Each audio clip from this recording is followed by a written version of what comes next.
So it was probably my own fault for doing this, but I apologize if I sometimes look down here because this is my laptop and it has the virtual Grand Prix going on right now.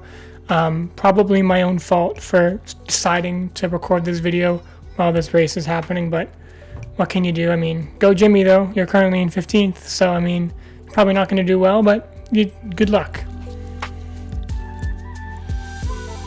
So what is going on, you soft tire compounds? There was a great reaction to my last livery redesign video. Yeah, it did pretty good. So being a small YouTuber, needing all the views I can get, let's do another livery redesign. As you know, I really took a tear out of the 2020 Ferrari livery because basically it's not a livery. It's a red car with some sponsors thrown onto it. And you think about the classic Ferrari liveries of the 90s, the F2004, even some of the mid-2000s Ferraris. We don't need to talk about like 2010 and 2011 because those were also bad. But they have potential of making some mint liveries, some really nice stuff. But what they're doing these days is just like, it's just very half-hearted, very just not very inspired. So why don't we head over to the computer and take a look and see what we can do to fix this livery. Okay, so here we have the 2020 Ferrari livery as it stands right now. I left Charles and Seb in here because they're looking good right there. They can stay and keep us company. Also a much higher resolution file this time. As you remember, the 2020 Racing Point had this weird background and low res file. This is just nice white background, high res file of the car. It's looking good. Not really, but let's just first of all take a look and see what I don't like about this and what we're gonna go ahead and fix. First of all, UPS and Shell. I understand you have your corporate obligations to keep your sacred colors.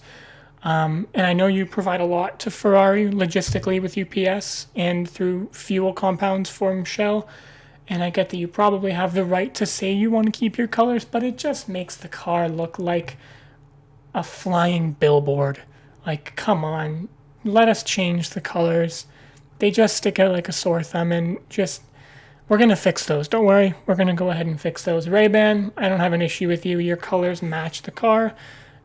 As much as it doesn't match the style of the car, I don't have a huge issue with you. You're cool. You make nice sunglasses.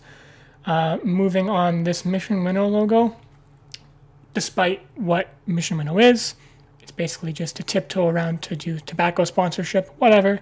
I love the icon. It looks really nice, and it fits well in an F1 car because it kind of has that sense of speed.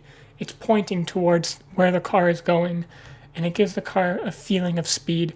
I hate how much they use it around here like this. And I also don't like how these lines just aren't going anywhere and not being used for anything. So we'll fix that as well. The other thing I don't like are these new numbers for this year. I think they look just so plain. We're going to change those as well. And then, like, guys, you're Ferrari. You obviously know you're Italian. And you have the smallest little Italian flag that can barely be seen on your car. You have the richest history in Formula One. Own that, and I'll show you how you can do so in my little doohickey here. And the other thing I want to change is, what are you doing? This M plate is tiny, the text is tiny. If the car is far away from the camera, which it always is, that just looks like a black line. If you want to draw attention to your website, have bigger text, and I'll show you how we can do that as well.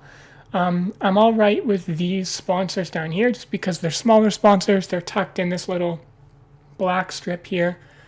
I don't have a lot of an issue with that. That's fine by me. We're going to keep those there. And yeah, I'm okay with some of these sponsors down here as long as they're white. I take out this Shell logo and change the Pirelli logo. I'm all right with Mission Winnow on the back rear wing there. No issues with that. But yeah, let's take a look. That's what we've got to start with. It was really easy to take out the sponsors because, like I said, look, it's literally a red car with some sponsors thrown onto it. There's no art, there's nothing. So first things first, let's cover it up again. And then we have a little white streak here that I added in.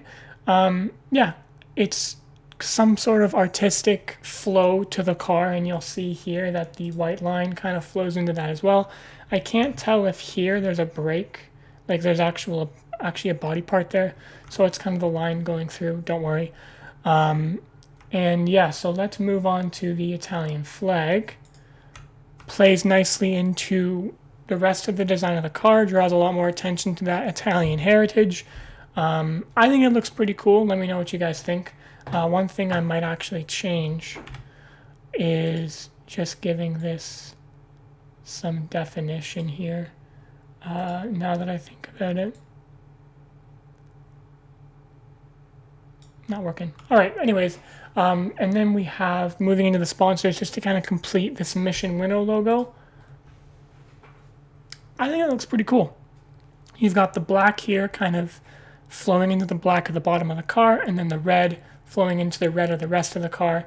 I think it looks pretty cool. Even from a distance, it kind of has a nice flowing design to it. I tend to like that when it comes to liveries. Big reason why I really like the McLaren livery this year and the Mercedes livery is they look very flowing. And that's kind of the idea I've gone with here. It also goes with the contour of the lines as well. Moving on to the number. Again, I changed the number because I think this looks a lot sportier, a lot more, modern and youthful, whereas the other one was just very, 16, it was just very lame and boring. Moving on to UPS. Doesn't that look so much nicer, UPS? Your logo is now matched with the car. You can still tell it's UPS, the logistics company. They do great work, and they look a lot nicer on the car they're sponsoring. I don't know what else there is to say. I mean, even with Shell, again, matches the rest of the car now. Looks really nice. The one issue I had with these two logos is just their size. And they're just not, they don't look aerodynamic. They're just big circular icons that they're not very easy to work into a car like this. But what I decided to do, I put UPS here just because it makes a bit more sense there, because by putting Shell here, closer to the engine, showing off the fact that, Shell is the fuel sponsor of Ferrari. UPS still a main staple of the car on this little end plate here. Nothing wrong with that in my opinion. Moving on to Ray-Ban. Again, I don't mind their logo. It looks nicely there. It kind of fits in and fills up the rest of that little shark fin type thing. Yeah, I think that works quite well. Moving on to Kaspersky Labs. Pretty sure they're like some sort of internet security company. I don't really know what they do. I think Ferrari just takes money from anyone at this point. But their logo looks nice. It's a nice, linear logo that fits nicely with that line I have going on there. And then moving on to the end plate, which this is where I had some fun. I think this Mission Winnow logo fits perfectly on that end plate. Even when the car is stopped like this, it looks like it goes fast. You can just tell. And I added a bit of some depth to it with two separate logos, kind of making it look 3D. I think it looks really cool. And moving on to missionwinnow.com, I kind of replaced it and we remade it into this little URL up in the rear wing. Much more prevalent, much more, stand out in your face. Easier to read from a distance, and just makes a lot more sense. Moving on to the nose, we've got the little Mission Winnow on the nose as well as Pirelli. Just kind of change the coloring there to make it match the rest of the car. And that is the Ferrari. You notice one thing I left out was the Ferrari badge, because call me crazy, you don't need it. You're the only red car on the grid. Even someone who doesn't know what Formula One is knows that the red car equals Ferrari. And I think by leaving it out, it looks a lot sleeker and just a lot, I don't like the yellow with the rest of these colors. It just, for me, it doesn't work very well. So this is kind of what I came up with, and I think it looks pretty cool. I think it would look cool in the grid. I know Ferrari would never do this. It's way too outlandish and way too modern for them to ever actually do. But, I mean, I like it. Let me know what you guys think of this down in the comments, I guess. And yeah, that is my Ferrari ideal livery. They would never do it again, but that's kind of what I came up with. But I hope you guys enjoyed that video. Please don't forget to like, subscribe, comment down below what you think would have looked better. If you liked what I did, if you hated it. If you hated it, that's okay. I can take it. But yeah, don't forget to follow us on Twitter at the ApexF1. We're doing lots of stuff over there as well. It's kind of the first way to know when I'm going to be uploading and stuff like that. But yeah, I hope you guys are enjoying this virtual Grand Prix as I'm watching it right now. It's almost over at this point. I've missed the whole thing. But anyways, guys, stay safe out there. Enjoy the rest of your day, and peace out.